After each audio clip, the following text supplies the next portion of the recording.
Hello, friends. Welcome to Story Behind Podcast. This is the show for people who love hearing a good story and who believe the world could use more positivity. We're the team behind GodUpdates and God2, and we hope these weekly short stories will brighten your day.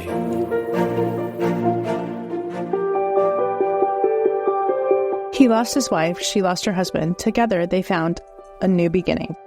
Written by Julie Provost. Read by Julie Provost. Mike Sullivan and Nancy Jalowiecki had both lost their spouses when they met in 2019 at a grief camp in Pennsylvania. Mike had 2 daughters, Kiva 3 and Molly 5. Nancy also had 2 daughters, Kaya 7 and Nava 5. Mike's wife Maria died at age 35 of breast cancer, and Nancy's husband Ed at age 42 of acute myeloid leukemia. It was the kids who initially brought the 2 families together. The kids bonded almost instantly, Nancy shared. Nava come running and said, "Mommy, we met a friend. Her name is Molly, and she said she lost her mom and that she misses her. And we told her that we lost our daddy and then we miss him." What a blessing to both families to have found friends who understand what losing a parent is like. The weeks then passed, and so did Mike's affection for Nancy. He even asked his father if it was too soon for him to have feelings for someone new.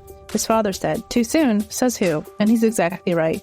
Grief is different for everyone. There is no ideal amount of time to wait after the death of a spouse. A year after they met, Nancy and Mike got married. Although Mike was from New Jersey and Nancy from the Dominican Republic, they are both in education. She's a pre-K teacher and he is an elementary school principal. What's so special about Nancy and Mike's relationship is they are not afraid to share memories of their lost spouses. They display photos of Ed and Maria and speak of and pray for them every day. "There's no us without them," Nancy shares.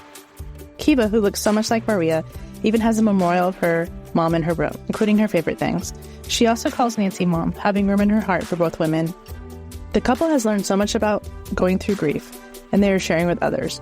Nancy wrote a book called Grief and Gratitude. Some people don't know that grief begins at the diagnosis, not when your spouse passes. It starts when the diagnosis hits the family and turns it upside down, she shares. The couple was asked in an interview with CBS Mornings if the grief is worth it. "Yes," Nancy says. 100% absolutely, Mike shares. 100%. It's what we want our girls to take from all this, that we are grateful that we had them in our lives for the time that we did, Nancy adds. This family has shown what life after loss can be like and how a family can come together after losing so much. Many prayers and blessings to this family. And God is able to bless you abundantly, so that in all things, at all times, having all you need, you will abound in every good work. 2 Corinthians 9:8.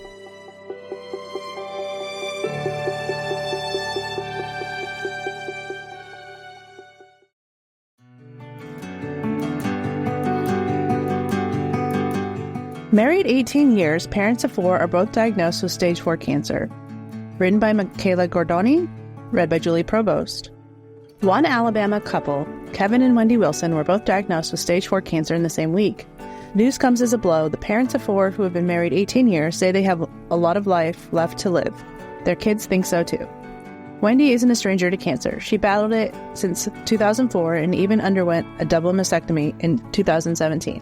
She recently learned she now has stage 4 breast cancer, which has spread to several areas in her body. "I've had ovarian, cervical, and breast cancer. And then this time with breast cancer," Wendy said. Just a week before, Kevin found out he had stage 4 prostate cancer. Their GoFundMe page says they are the kind of people who give without asking, who love without limits, and who never stop fighting for their family. "To be honest, it's my kids," Wendy said. "I'm not done seeing them grow. I'm not done seeing them graduate high school or continue the legacy of us," she said. "So that's my strength. Showing them that no matter what you're faced with, you have to meet it head on and do the best you can. And if you can't, you're going to go down fighting." Their youngest kid, Savannah, says her family needs all the support they can get. "Anything can turn bad quickly," Savannah said. "No matter what you have going on, always check on your family and your loved ones." Both Kevin and Wendy are still working to support themselves and their kids. Given their situation, Wendy warns that her town of Millbrook in Alabama must be a particularly hazardous place to live. The Wilsons are documenting their cancer journey on TikTok. Wendy gave an update on her health on June 25th. She cleared her brain MRI, but her PET scan showed hot spots in her lymph nodes, under her arms, and in the groin area. The good news is their organs are clear. Treatment will be chemo mixed with 2 other drugs. The treatments will be 2 weeks on, 1 week off, she said. "I've got to get a port, go do an endocardiogram. And I think we have a pending appointment for Kevin to find out what his test results were. She also asked for prayers and thanked those who've been keeping up with their journey. The couple's GoFundMe has raised $29,000 out of a $75,000 goal to pay for healthcare supplies, time off from work, and household expenses. Please pray for this courageous couple and their children, who dearly love them. I can do all things through Christ, which strengthens me. Philippians 4:13.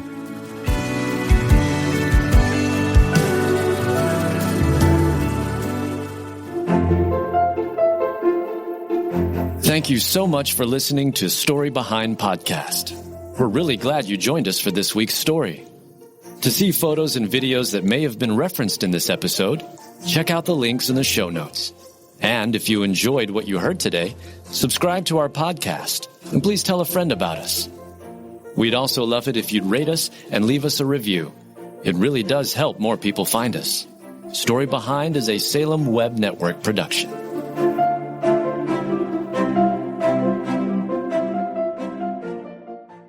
If you're tired of parenting advice and news headlines that are more confusing than assembling IKEA furniture, we've got just the podcast for you. My dear friend Abby and I are here to help you navigate the parenting roller coaster.